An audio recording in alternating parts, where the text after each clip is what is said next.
Okay, so when I say the word health, what's the first thing that pops into your head? For a lot of us, right, it's just not being sick. But what if real wellness is something way, way deeper? Today, we're going to dive into an ancient perspective from yoga and Ayurveda that totally redefines what it means to be truly healthy. And honestly, it might be closer to what modern science is figuring out than you'd think. So let's start with that big question right there. Is just not having a disease the same thing as being healthy? I mean, our default setting is to think of health as just the absence of a negative. You know, no flu, no chronic illness, no pain. But is that really the whole story? Is being healthy just a blank space where something bad isn't happening? Well, you might be surprised to hear that this common view, this absence of illness idea, is actually considered pretty outdated. And not just by ancient yogis either. Get this. Even the world's biggest, most official health organization has a much grander vision of what health is. And here it is. The World Health Organization defines health as a state of complete, and that's the key word, complete physical, mental, social, and even spiritual well-being. This definition has actually been around for decades, and it just perfectly mirrors the holistic approach that ancient Indian systems have been teaching for literally thousands of years. It's about the whole person, not just a body that isn't showing any symptoms.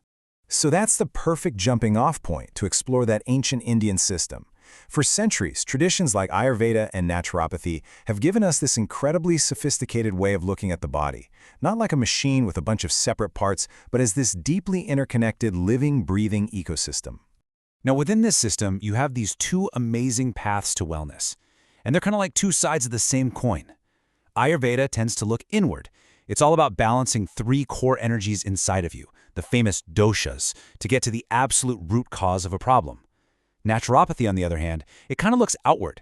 It focuses on getting our bodies in sync with the five great elements of nature, using things like sunlight, water, and fasting to help the body clean house and heal itself. Okay, now this is where the yogic model of health gets really fascinating, because it goes so much deeper than just the physical stuff we can see and touch. It suggests that we aren't just this physical form. There's something called a subtle body, this complex system of energy and consciousness that's like the invisible blueprint for our physical selves. The best way to picture this is to think of yourself like one of those Russian nesting dolls. This is the idea of the panchakoshas, the 5 layers of our being. So, the biggest outermost doll, that's the Annamaya kosha, our physical body, literally made from the food we eat. But you peel that layer back, and inside you find the Pranamaya kosha, our energy body. Deeper still, you've got the Manomaya kosha, which is our mind and all our emotions. Then comes the Vijnamaya kosha, the layer of wisdom and knowing. And right at the very core, the tiniest doll, is the Anandamaya kosha, the bliss body. See, true holistic health means you've got to take care of every single one of these layers. So how does that energy body actually work?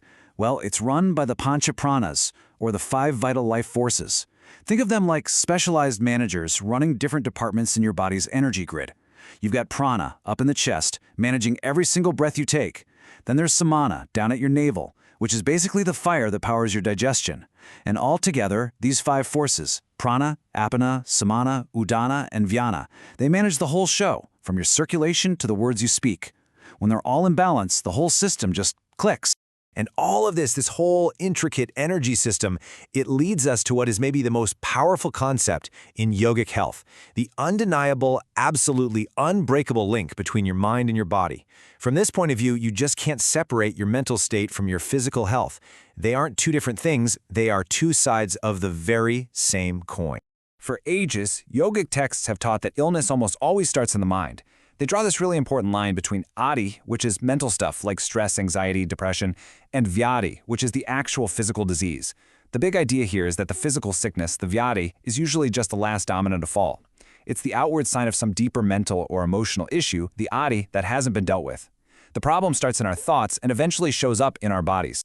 And you don't even need ancient texts to see this in action. We see this connection every single day. I mean, think about it. Anger is a purely mental or emotional thing, right? You're not running a marathon, but what happens to your body? Your heart starts pounding, your blood pressure shoots up, maybe your face gets hot.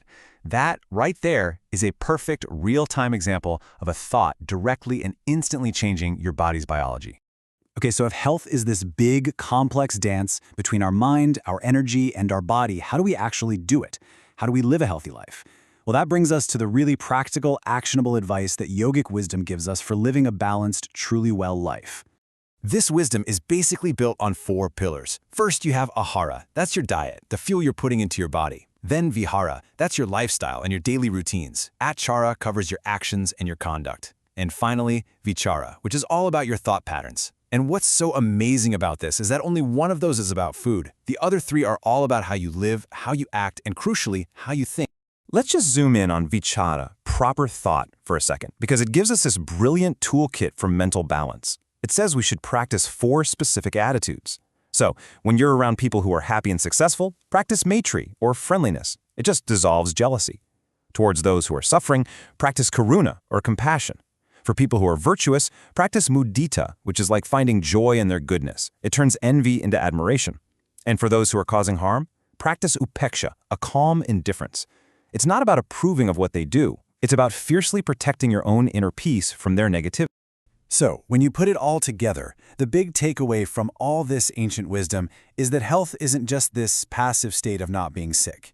It's an active, daily practice of balancing our entire being, our body, our energy, our actions, and maybe most importantly, our thoughts. And that leaves us with one final question to think about.